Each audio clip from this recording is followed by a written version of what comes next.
أعوذ بالله من الشيطان الرجيم.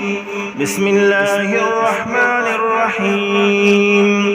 قل إن كنتم تحبون الله فاتبعوني يحببكم الله ويغفر لكم ذنوبكم والله غفور رحيم.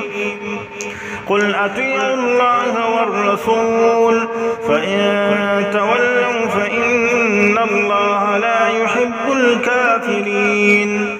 إن الله اصطفى آدم ونوحا وآل إبراهيم وآل عمران على العالمين ذرية بعضها من بعض والله سميع عليم.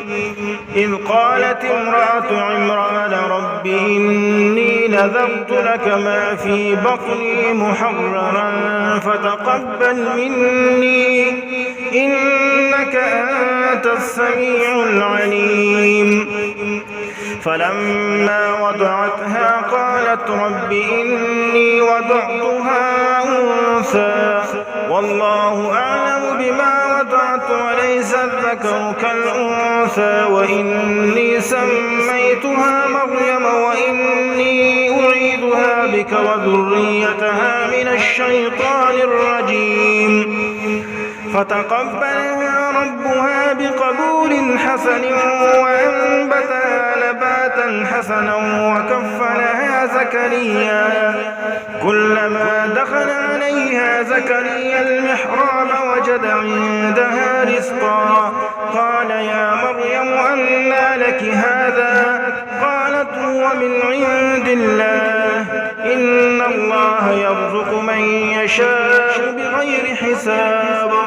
هنالك دعا زكريا ربه قال رب هب لي من لدنك ذرية طيبة إنك سميع الدعاء. فنادته الملائكة وهو قائم يصلي في المحراب أن الله يبشرك بيحيى مصدقا بكلمة من الله وسيدا وحسورا ونبيا من الصالحين.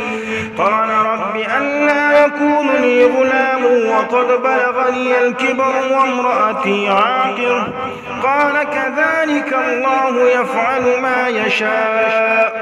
قال رب اجعل لي آية.